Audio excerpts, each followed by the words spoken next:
Perkenalkan, nama saya Nisma Sari, NPM 18 jurusan Ekonomi Pembangunan, mata kuliah Statistik Deskriptif atau Non-Parameter.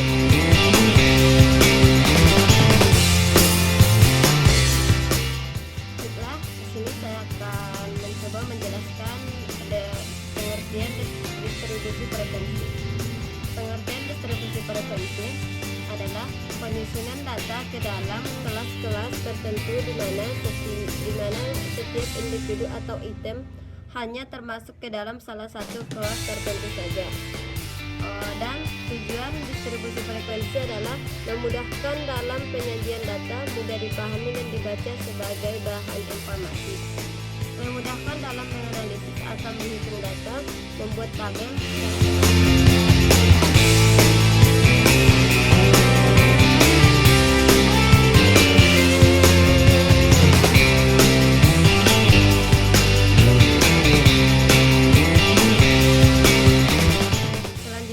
jenis-jenis distribusi frekuensi. Yang pertama yaitu distribusi frekuensi biasa. Distribusi frekuensi biasa adalah distribusi frekuensi yang berisikan jumlah frekuensi yang setiap kelompok data. Jenis distribusi frekuensi biasa yaitu distribusi frekuensi numerik adalah distribusi frekuensi yang pembagian kelasnya dinyatakan dengan angka. Contohnya penghasilan, umur, jumlah keluarga, dan lain-lain. Distribusi frekuensi peristiwa atau kategori adalah distribusi frekuensi yang pembagian kelasnya dinyatakan berdasarkan data atau golongan data yang ada. Contoh tingkat pendidikan, tingkat penjualan, dan jenis kelamin.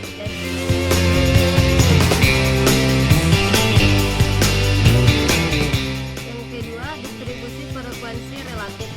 Distribusi frekuensi relatif yaitu suatu jumlah persentase yang menyatakan banyaknya data pada suatu kelompok tertentu. Frekuensi relatif yaitu rumusnya frekuensi relatif sama dengan frekuensi kumulatif per banyak data atau disebut juga dengan N dikali 100%. Misalnya interval seperti dalam kolom berikut ini, yaitu interval yaitu 45 sampai 51, 52 sampai 58, 59 sampai 65, 66 sampai 72, 73 sampai 79, 80 sampai 86. Dan cara menghitungnya itu 100 per 40 dikali 100, 2 per 40 sama. Jadi cara menghitungnya itu mengikuti dari PI. Jika PI nya misalnya PI sampai 51, intervalnya PI nya 1, berarti cara menghitungnya itu 1 per 40 dikali 100% sama dengan 2,5%, dan frekuensi relatifnya itu 2,5%. Cara menghitungnya seperti itu dan seterusnya.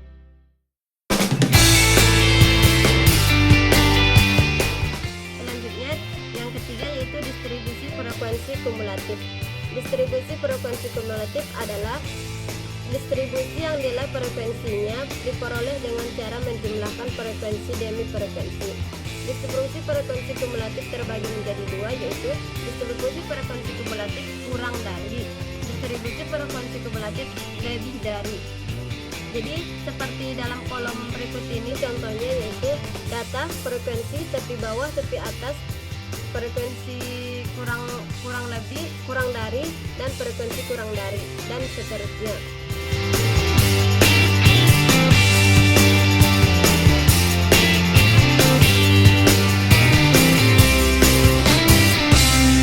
Selanjutnya itu pengertian grafik. Grafik adalah alat penyajian data statistik yang tertuang dalam bentuk lukisan, baik lukisan garis, gambar, dan maupun lambang. Tujuan pembuatan grafik untuk menunjukkan perbandingan antara data satu dengan data yang lain secara informasi dengan tampilan yang sederhana. Dan selanjutnya fungsi grafik yaitu menggambarkan data kuantitatif dengan bentuk sederhana namun teliti. Yang kedua, menjelaskan perkembangan perbandingan suatu objek ataupun peristiwa yang saling berkaitan secara singkat, padat, dan jelas.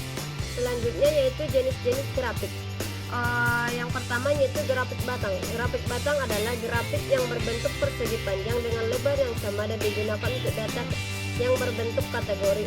Grafik batang terdiri dari dua jenis berupa batang tunggal, disebut juga single bar chart, yang menggambarkan satu hal atau masalah. Yang kedua berupa batang-batangan ganda atau disebut juga multiple bar chart, yang menggambarkan lebih dari satu hal.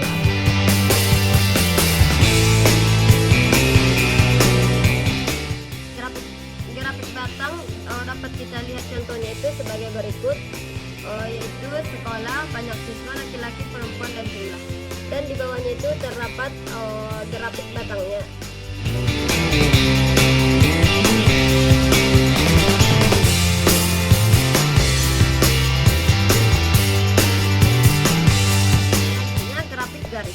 Grafik garis adalah grafik yang berguna untuk menggambarkan perkembangan suatu kegiatan. Umumnya grafik ini digunakan untuk data yang berbentuk time series yang sekaligus bisa dilihat trennya. Seperti yang tertera di bawah ini, yaitu memiliki grafik garis. Selanjutnya grafik lingkaran. Grafik lingkaran adalah penyajian data statistik dengan menggunakan gambar berbentuk lingkaran yang dibagi menjadi sudut-sudut sektor juring. Grafik lingkaran sangat cocok untuk menyajikan data yang berbentuk kategori atau atribut dalam presentasi. Seperti yang di bawah ini, yaitu sudah nampak terlihat sebuah grafik yang berbentuk lingkaran, yaitu yang terbagi-bagi menjadi olahragawan SMA Pertiwi, terbagi menjadi 10%, 30%, 25%, 22,50%, dan 12,50%.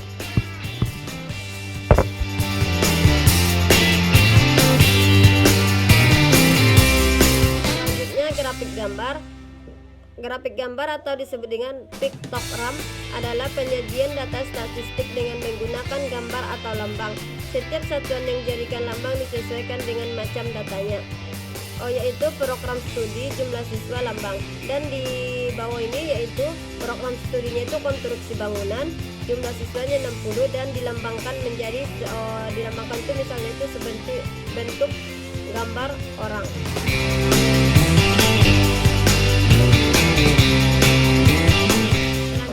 Grafik histogram dan poligon. Grafik histogram adalah grafik yang kotak yang lebarnya menunjukkan interval kelas, sedangkan batas-batas tepi kotak merupakan tepi bawah dan tepi atas kelas, dan tingginya menunjukkan frekuensi pada kelas tersebut.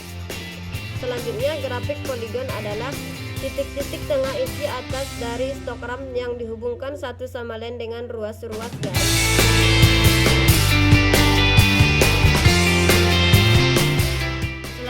Grafik histogram dan poligon, seperti yang dilihat dari samping, yaitu contohnya itu interval kelas, VI, tepi bawah kelas, tepi atas kelas, dan di sampingnya itu tertera dari grafik histogram dan poligon. Dan semakin tinggi nilainya, maka semakin tinggi pula puncak grafik histogram dan poligonnya.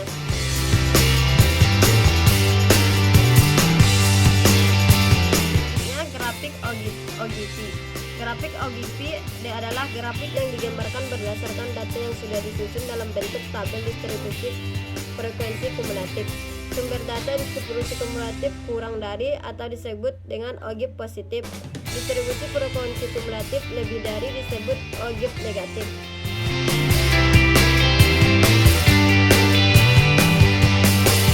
Ini cara penyusunan distribusi frekuensi.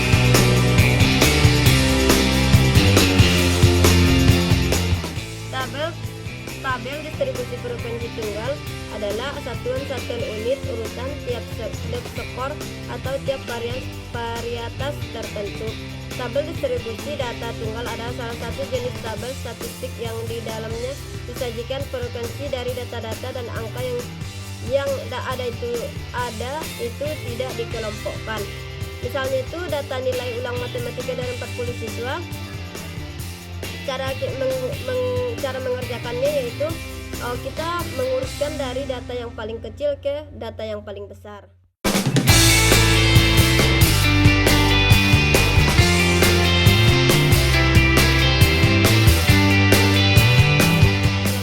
tabel distribusi frekuensi kelompok. Setelah kita mengurutkan data dari kecil sampai data yang terbesar, kita mencari nilainya. Selanjutnya itu kita itu mencari distribusi frekuensi kelompoknya. Mencari distribusi frekuensi kelompoknya yaitu kita itu harus mencari interval, terus PI-nya itu misalnya 10. Jadi yang 10 itu kita buat seumpamanya itu seperti yang ada dalam contohnya itu 1, 2, 3, 4, 5 di garis sampai seterusnya. Kita itu mengikuti dari PI.